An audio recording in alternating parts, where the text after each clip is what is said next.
Então, continuando o estudo do nosso controle repressivo, nós temos que o controle repressivo por parte do judiciário é feito por dois meios: através do controle difuso ou por meio do controle concentrado. Por meio do controle difuso, o controle difuso, ele é realizado por qualquer juiz ou tribunal, né? O controle difuso de constitucionalidade, ele é um incidente processual. Ele não é, a pessoa entra em juízo pedindo, você entra em juízo não pedindo a inconstitucionalidade direta daquela norma. A inconstitucionalidade, no caso, vai ser um fundamento para o seu pedido principal. O pedido de inconstitucionalidade é incidental. Por exemplo, eu entro no judiciário, eu ajuizo uma ação pedindo o não pagamento de um determinado tributo que eu entendo que foi instituído por uma lei inconstitucional. Então, eu vou pedir que eu não pague aquele tributo, porque aquele tributo foi instituído por uma lei inconstitucional. O meu pedido principal é o não pagamento do tributo. O meu pedido incidental é a declaração da inconstitucionalidade daquela lei que instituiu o tributo. Isso é feito no controle difuso de constitucionalidade, porque eu, Neila, não tenho legitimidade para entrar com uma ação direta de inconstitucionalidade no Supremo Tribunal Federal, cujo rol de legitimados é um rol fechado e pequeno. Então, eu, cidadã, vou entrar na Justiça de primeiro grau pedindo o não pagamento de determinado tributo ao fundamento da inconstitucionalidade da lei que o instituiu. Essa decisão que vier a ser proferida nos autos desse processo será uma decisão que terá eficácia inter partes, entre mim e o Estado. Não valerá para Pedro, João, Maria que estejam fora do processo. E poderá valer, mais adiante a gente explica, daqui a pouco eu explico, e poderá valer caso o Senado estenda essa possibilidade, mas a gente vai ver daqui a pouco, certo? Mas via de regra, o controle difuso de constitucionalidade, ele acontece inter partes. E os efeitos são ex tunc, os efeitos vão retroagir, ok? O artigo 97 da Constituição, ele trata da reserva de plenário nos tribunais. O que é isso? É um quórum mínimo que se tem que ter nos tribunais para que uma lei seja declarada inconstitucional, certo? O artigo 97 da Constituição fala que somente pelo voto da maioria absoluta de seus membros ou dos membros do respectivo órgão especial poderão os tribunais declarar a inconstitucionalidade de lei ou ato normativo do poder público.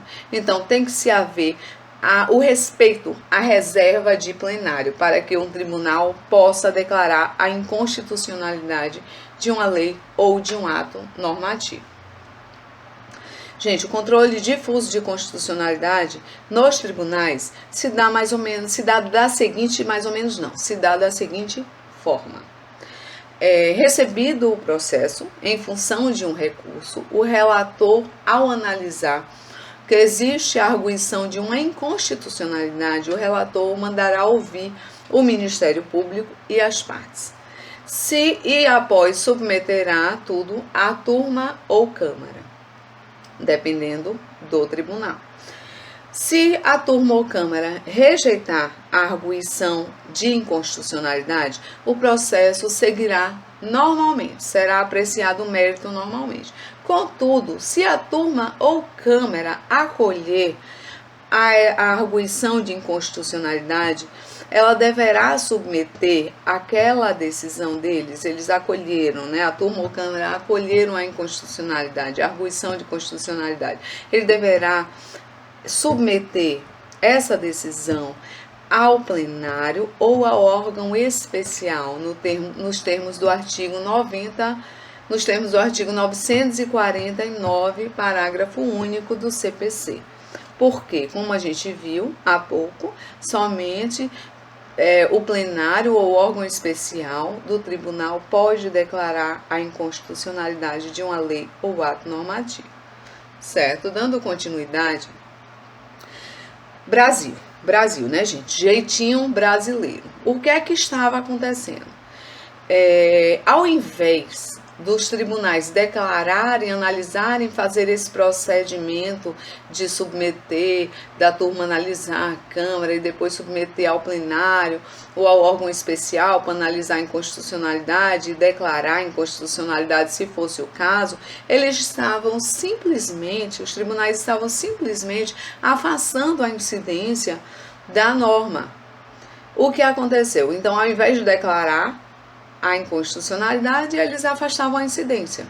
Então, estava havendo uma desobediência à reserva de plenário.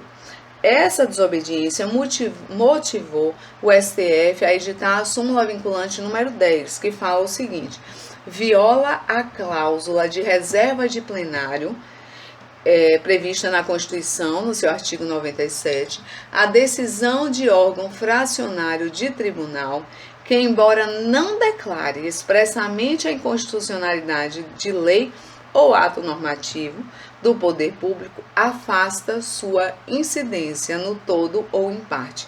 Então, o STF, por meio da súmula vinculante número 10, entendeu que esse afastamento da incidência da norma, ele fere a cláusula de reserva de plenário. Então, para declarar a inconstitucionalidade ou mesmo afastar a incidência da norma, tem que ser respeitado o princípio da reserva de plenário. Ok? Como nós já acabamos de falar, os efeitos dentro do controle difuso são interpartes. Aquela decisão que eu estou buscando declarar a inconstitucionalidade de lei que instituiu um tributo, o qual eu não quero pagar, porque entendo que a lei que instituiu esse tributo é inconstitucional, ela vai valer somente para mim e para o Estado. A decisão é interpartes. E será também uma decisão com efeitos ex tunc, ela retorna, ela retroage, os efeitos retroagem. Contudo, o Senado Federal pode suspender a eficácia, pode suspender a execução no todo ou em parte de lei declarada inconstitucional. Em quais casos, professora? E aí eu digo, é o que temos no artigo 52, inciso 10 da Constituição, que fala exatamente o seguinte: compete privativamente ao Senado Federal. Não é à Câmara, não é ao Congresso, é ao Senado. Suspender a execução no todo ou em parte de lei declarada inconstitucional por decisão definitiva do Supremo Tribunal Federal. O que é que acontece? Nessa situação, nós estamos diante do controle difuso de constitucionalidade. Sim, eu entrei com a ação aqui, no juízo de primeira instância em Petrolina, e por meio de recursos essa ação chegou até o Supremo Tribunal Federal, a quem compete analisar em última instância a constitucionalidade das leis, né? Então, a gente viu no início do vídeo, né, há pouco, que o controle difuso é feito por qualquer juiz ou tribunal. Só que por meio de recursos, essa minha ação chegou até o Supremo. E o Supremo, julgando a minha ação em face do Estado, em que eu estou contestando um determinado tributo, contestando a constitucionalidade da lei que instituiu determinado tributo, o Supremo declarou a inconstitucionalidade dessa lei. Só que nós estamos diante do controle difuso. E nesse caso, essa decisão só vai valer para mim e para o Estado.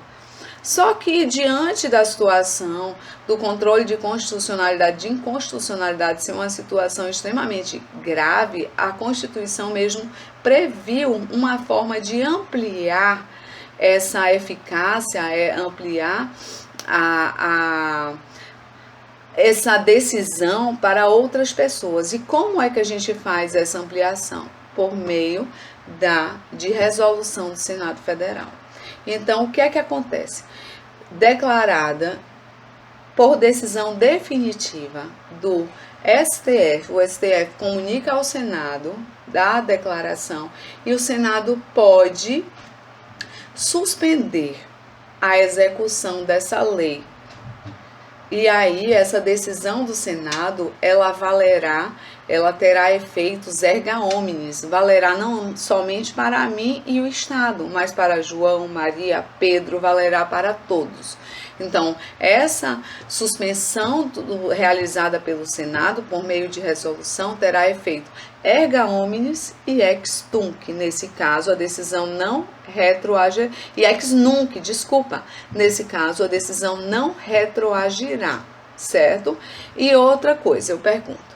O Senado é obrigado a suspender os efeitos da lei? Decidido em última instância pelo STF, pela inconstitucionalidade.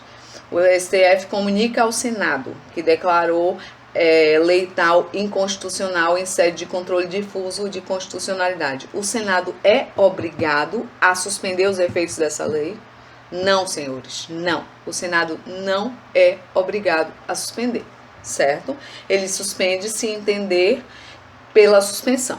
Se ele entender que não quer suspender, não suspende, ok?